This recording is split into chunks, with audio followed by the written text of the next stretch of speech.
You've been sold a fantasy. Every survival blogger, every fear-mongering documentary has been feeding you the same comforting delusion about nuclear survival. They show you maps with red circles around major cities. They tell you to avoid New York, LA, Washington, D.C. They call it strategy. I call it suicide with extra steps. Because here's what they're not telling you. The cities everyone thinks are safe are death traps waiting to spring. That safe small town in Montana, that rural hideaway in Vermont, those mountain retreats everyone's racing toward, they're exactly where you don't want to be when the bombs fall. The survival industry is selling you Cold War nostalgia. I'm giving you physics, wind patterns, and the brutal mathematics of nuclear winter. Most of those safe haven recommendations, pure fantasy based on outdated 1960s civil defense maps and Hollywood myths. But here's what's going to keep you watching.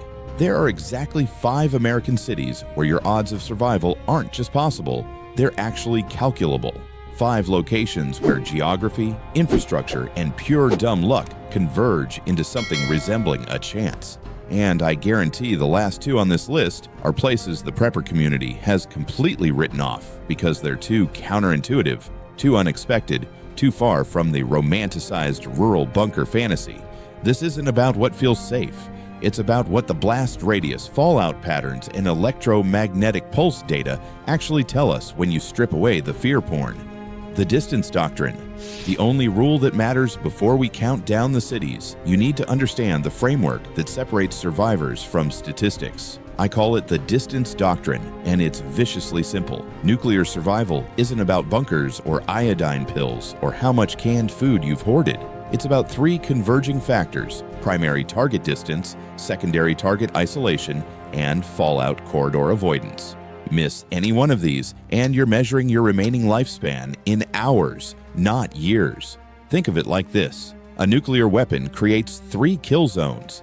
The inner ring is instant vaporization, 1 to 5 miles depending on yield. You're not surviving that. The middle ring is the blast and thermal radiation zone, 5 to 20 miles. Structures collapse, fires ignite, third-degree burns on exposed skin. Maybe 30% survive with immediate medical care, which won't exist. The outer ring is where most people think they're safe. The fallout zone, extending 50 to 200 miles downwind. Here's the part they don't tell you. That outer ring is where most people die. Not from the blast. From radiation poisoning that takes 2 to 6 weeks to kill you while your body falls apart from the inside. The distance doctrine says you must be outside the primary target blast radius, isolated from secondary target chains, and positioned where prevailing winds carry fallout away from you, not toward you. 3 factors, all 3. Mandatory. Miss 1, you're dead. That's the doctrine. Now let's see which cities actually qualify. City 5. The Mountain Sanctuary, the siren call of elevation. Everyone's heard this one. Get to high ground, head for the mountains. The prepper forms love Boise, Idaho. They worship it. Mountains on every side, low population density, agricultural capacity, distance from major targets. It's the golden child of bug-out destinations. Except it's a trap dressed up as salvation. Here's the nightmare scenario. A 1 megaton warhead detonates over Malmstrom Air Force Base in Montana, 350 miles northeast. You're in Boise thinking you're safe. You've got 48 hours before the radioactive fallout cloud arrives. But here's the problem. Those mountains you thought protected you, they've just become your tomb. Why the popular choice fails. Boise sits in a valley. Mountain valleys create wind tunnels and inversion layers that trap particulate matter. That's why Boise has some of the worst winter air quality in the nation. The geography that makes it feel protected actually prevents air circulation. Wrong choice number 1, mountain proximity. Everyone thinks mountains shield you from blast waves. They don't. Blast waves follow terrain and can actually amplify in valleys through compression effects. Wrong choice number 2, water dependence. Boise's water comes from mountain snowmelt in the Boise River watershed. Fallout contaminates watersheds for decades. Your pristine mountain water becomes a slow-acting poison delivery system. Wrong choice number 3, agricultural assumption.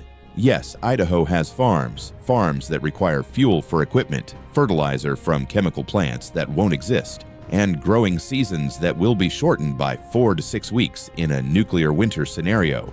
That food security you're counting on, it collapses in year 1.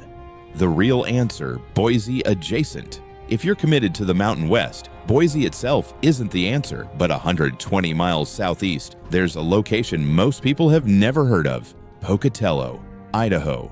Here's why this is non-negotiable. Pocatello sits at 4,462 feet elevation in a high desert plateau region with completely different wind patterns than Boise's Valley Trap. The prevailing winds in southeast Idaho move northeast to southwest, meaning fallout from Montana targets gets pushed toward Wyoming and Colorado, not toward Pocatello. It's positioned exactly 340 miles from Malmstrom AFB, putting it outside the secondary fallout zone for any realistic warhead yield targeted at that facility. The surrounding high desert terrain means water sources are deep aquifer-fed rather than surface watershed dependent, providing protection from surface contamination. The multiplier geography. Here's what Pocatello gives you. It's your fallout shelter by geography.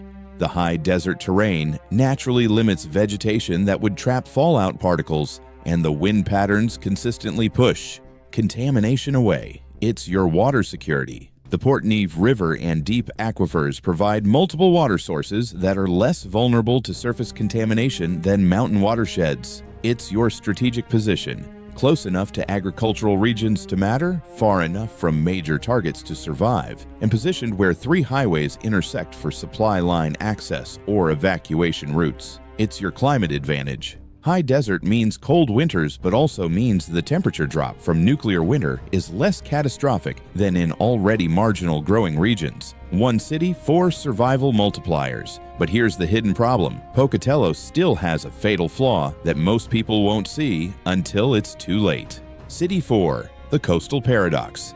The ocean lies. You've seen the maps, the ones that show every coastal city as a primary target. San Francisco, Seattle, San Diego, all marked for destruction. The logic seems airtight. Naval bases, ports, economic centers, population density. The coast is where America lives, so the coast is where America dies. Wrong, wrong, wrong. That thinking is based on Cold War target doctrine from the 1960s, when the Soviet strategy was decapitation strikes on population centers. Modern nuclear strategy is about infrastructure destruction and electromagnetic pulse effects, not body counts. And that changes everything about which coastal cities actually survive. The false refuge. Most people fleeing coastal areas head inland to places like Spokane, Washington, or Redding, California. Seems smart. You're away from obvious targets. You've got lower density. You've got natural resources.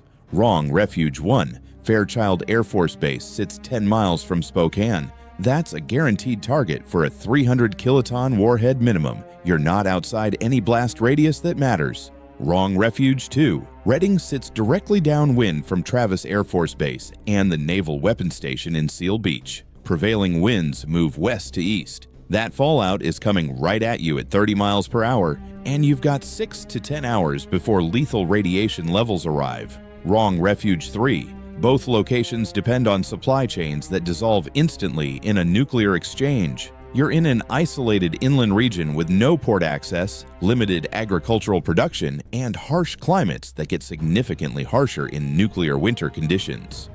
The real answer, Eureka, California. This is where I lose half the audience because it sounds insane. Eureka, California, a coastal city, population 27,000, sitting right on the Pacific Ocean in Humboldt County. This should be target number 1, except it's actually one of the safest locations in America. Here's why. Eureka is 280 miles north of San Francisco, 340 miles south of the Oregon border, and most critically, it's behind the Coastal Range Mountains that create a geographic barrier between it and the Central Valley, where California's actual strategic targets exist.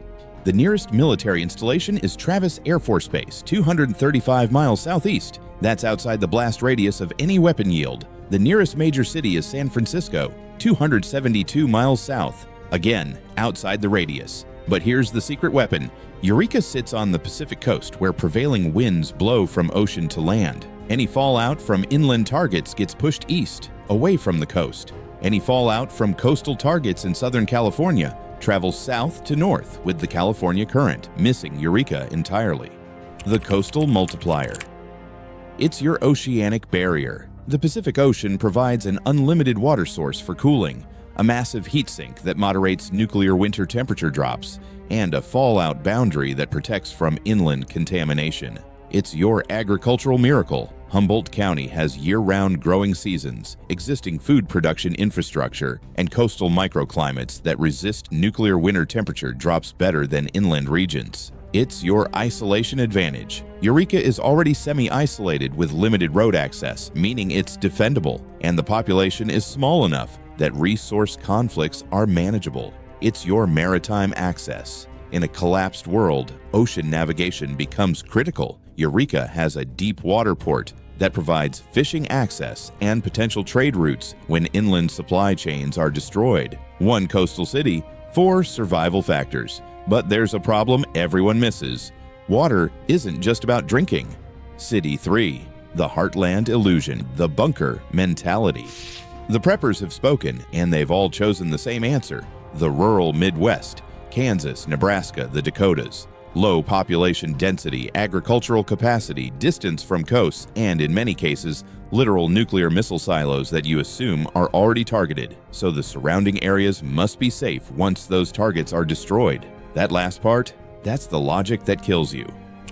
The radiation chessboard. Here's what they don't tell you about the heartland.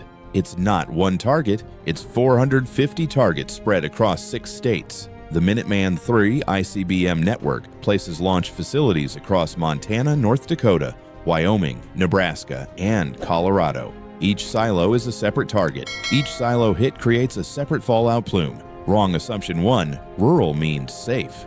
Wrong. Rural means you're surrounded by strategic targets without the infrastructure to detect radiation, treat injuries, or coordinate survival efforts. Wrong assumption 2. Agricultural capacity equals food security. Wrong. Modern agriculture requires fuel, fertilizer, pesticides, and specialized equipment. All of that supply chain evaporates in hour 1. You're left with contaminated soil, no inputs, and shortened growing seasons. That corn belt becomes a starvation belt. Wrong assumption 3. Low population density is an advantage. Wrong. Low density means no medical facilities, no technical expertise, no manufacturing capacity, and no critical mass of people to rebuild anything complex. You survive the blast only to die slowly from appendicitis, infections, or the first major dental problem. The real answer: Omaha, Nebraska.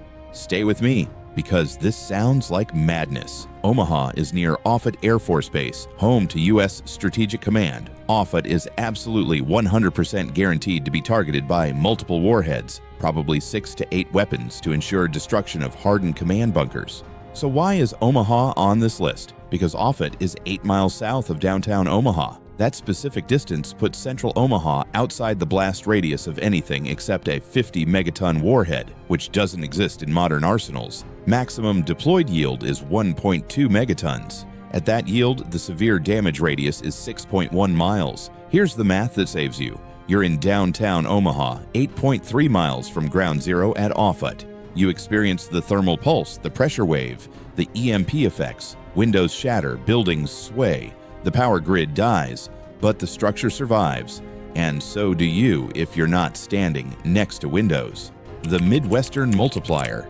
It's your infrastructure jackpot. Omaha has multiple hospitals, water treatment facilities, manufacturing capacity, and a distributed power grid that can potentially be restarted from hydroelectric dams on the Missouri River. It's your agricultural access. Within 50 miles of Omaha, you've got diversified farming operations, livestock, and food processing facilities that can be adapted for local production without long-distance supply chains. It's your population advantage. 950,000 people in the metro area means you've got doctors, engineers, technicians, and skilled workers who become invaluable in reconstruction efforts. It's your strategic waterway. The Missouri River provides water, transportation, hydroelectric potential, and a natural barrier for defensive purposes. One city, 4 capabilities, but here's the thing nobody wants to talk about. Surviving the blast means nothing if you can't survive what comes after. City 2, the Forgotten Fortress, the Abandonment Trap. Every survival expert points to the same places: rural Montana, northern Maine, the Upper Peninsula of Michigan. These are the retreat zones where you disappear into the wilderness and wait out the apocalypse like a pioneer. It's romantic. It's nostalgic. It's a death sentence because you're not a pioneer. Pioneers had community, knowledge, and most importantly, they lived in a world where the climate was stable and the soil wasn't contaminated. You'll have none of that. Why the retreat fails. Wrong Fantasy 1. Alaska. Everyone thinks Alaska is the ultimate survival refuge. Wrong. Alaska depends entirely on supply chains from the continental U.S. for food, fuel, and medical supplies. When those supply chains break, Alaska becomes an isolated freezer where you starve in the dark for 8 months of the year while temperatures drop another 15 degrees from nuclear winter effects. Wrong Fantasy 2. Northern Maine. Beautiful, isolated, far from targets. Wrong. Northern Maine gets fallout from Canadian targets, particularly the NORAD facilities in North Bay and Canadian Forces Base Goose Bay. Prevailing winds move southwest, dumping radiation across the entire northern Maine region within 72 hours. Wrong Fantasy 3. Upper Peninsula Michigan. Low population, natural resources, Great Lakes water access. Wrong. The UP sits directly downwind from major target clusters in Wisconsin and Illinois. When Chicago and Milwaukee get hit, and they will, the fallout plume travels directly northeast over the UP. Plus, nuclear winter makes an already harsh climate completely unsustainable for agriculture. The real answer: Albuquerque, New Mexico. This is where I lose the other half of the audience. Albuquerque, a city of 560,000 people in the high desert of central New Mexico, home to Kirtland Air Force Base, which houses nuclear weapons storage, research facilities, and defense contractors. You're thinking I've lost my mind. Kirtland is obviously a target. You're right, it is. But here's what changes the equation. Kirtland is 4.2 miles southeast of downtown Albuquerque, and more critically, the Manzano Mountains sit directly between the base and the city. Those mountains aren't tall enough to stop a blast wave entirely, but they're positioned perfectly to deflect and diffuse the worst effects. At a 1 megaton yield, the maximum likely for a strategic target of this type, the severe blast damage radius is 6.1 miles. The Manzano Mountains reduce that effective radius on the northwestern side by approximately 40%, meaning downtown Albuquerque sits in a protected shadow zone where structures experience moderate damage rather than complete destruction. The Desert Multiplier. It's your radiation advantage. High desert terrain with minimal organic material means fallout particles don't bind to soil or vegetation as effectively as in wetter climates. Decontamination is exponentially easier on rock and sand than on forest or grassland. It's your water miracle. Albuquerque sits above a massive aquifer system that provides groundwater protection from surface contamination. Multiple independent well systems mean decentralized water access that can't be knocked out by a single infrastructure failure. It's your climate buffer. High desert already experiences extreme temperature swings, meaning the ecosystem and agriculture are adapted to harsh conditions. A nuclear winter temperature drop that devastates temperate zones has less relative impact in a region already operating at climate extremes. It's your technical expertise. Kirtland AFB, Sandia National Laboratories, and Los Alamos, 90 miles north, mean the region has the highest concentration of nuclear physicists, engineers, and technical specialists in North America. These are the people who can actually calculate radiation levels, jury-rig equipment, and solve complex survival problems. It's your cultural advantage. New Mexico has existing communities with deep knowledge of desert survival, water conservation, and low-input agriculture. That indigenous and local knowledge becomes invaluable when modern systems fail. One city, 5 multipliers, but there's still a fatal problem that makes even this location marginal compared to the actual safest city in America. City 1, the Impossible Haven. The target obsession. Every nuclear survival map focuses on one thing: where will the bombs hit? They show you missile silos, military bases, ports, command centers. They draw circles and tell you to be outside those circles. That logic has dominated nuclear survival planning for 70 years. And it's completely backward. The question isn't where the bombs hit. The question is, where does the fallout go after the bombs hit everywhere else? Because in a full-scale nuclear exchange, we're not talking about 10 or 20 weapons. We're talking about 400 to 800 warheads hitting targets across the continental United States. At that scale, being outside a blast radius means nothing. You're playing a completely different game. The failures of conventional wisdom. Wrong strategy. 1. Get as far from targets as possible. Wrong. Maximum distance from one target puts you closer to different targets. In a full exchange, there's no far away. There's only downwind or upwind. Wrong strategy 2. Head for low population areas. Wrong. Low population means low infrastructure, which means you survive the blast but die from lack of medical care, clean water, or technical capacity to solve problems. Wrong strategy 3. Find somewhere self-sufficient. Wrong. No modern American city is self-sufficient. Every location depends on supply chains, and all those chains break simultaneously. The question isn't sufficiency, it's adaptability. The real answer, Honolulu, Hawaii, 2,500 miles from the continental United States. Sitting in the middle of the Pacific Ocean, this is the only major American city where the distance doctrine actually works completely. Here's why this is the only answer that matters. Honolulu is outside the fallout zone of every continental target. Prevailing winds at altitude move from west to east. Fallout from U.S. targets blows inland, east toward the Atlantic. Fallout from West Coast targets follows jet stream patterns northeast toward Canada and eventually the Arctic. Honolulu sits south of all these patterns. But what about Pearl Harbor? Pearl Harbor is absolutely a target. It gets hit by 2 to 3 warheads minimum. But here's the mathematics of survival. The island of Oahu is 44 miles long. Pearl Harbor is on the southern central coast. The severe damage radius of a 1 megaton warhead is 6.1 miles. That means approximately 65% of Oahu's landmass experiences 0 direct blast damage. Honolulu's downtown area is 7 miles east of Pearl Harbor. You experience thermal effects, you experience the pressure wave, the EMP knocks out unprotected electronics, but the buildings stand, and you stand in them. The Island Multiplier.